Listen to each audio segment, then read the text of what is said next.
गणेश और तुलसी की कथा।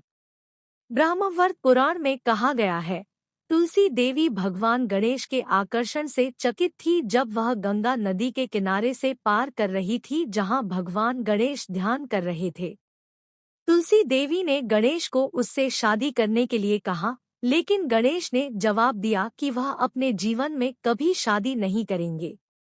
इससे तुलसी नाराज हो गई और उन्होंने गणेश को शाप दिया कि उनका जल्द ही विवाह होगा, और गणेश ने तुलसी को हमेशा के लिए एक पौधा होने का श्राप दे दिया।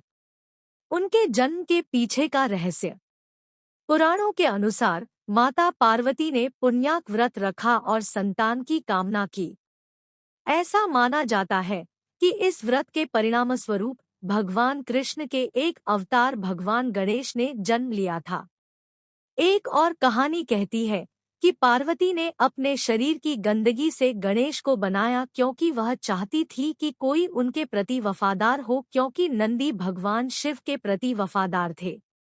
जब गणेश क्रोधित हो गए, ठीक है, आपको विश्वास नहीं हो सकता है कि भगवान गणेश वास्तव में क्रोधित हो सकते हैं, लेकिन एक बार चंद्रमा गणेश के मोटे पेट पर हंसे।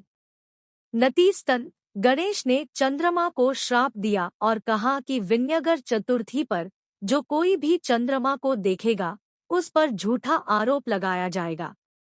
इसलिए लोग गणेश चतुर्थी पर चंद्रमा को नहीं देखने में विश्वास करते हैं। केले और दुल्हन की कहानी। खैर, इस कथा को पश्चिम बंगाल में माना जाता है और कथा कहती है कि एक बार देवी दुर्गा भोजन कर रही थी। गणेश ने अपनी मां से इस दुर्दशा के बारे में पूछा। इस पर देवी दुर्गा ने उत्तर दिया, क्या होगा अगर आपकी पत्नी शादी के बाद खाने के लिए पर्याप्त खाना नहीं देगी। फिर गणेश जी एक केले का पेड़ काटने गए और अपनी मां को यह कहते हुए दे दिया, यह तुम्हारी बहू है।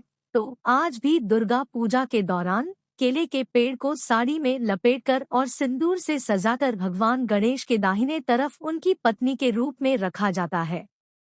अन्य धर्मों में उनके पद चिन्ह। भगवान गणेश की पूजा न केवल हिंदू बल्कि बौद्ध भी करते हैं। बौद्ध धर्म में गणेश को विनायक कहा जाता है और तिब्बत, चीन और जापान जैसे देशों में उनकी पूजा की जाती है।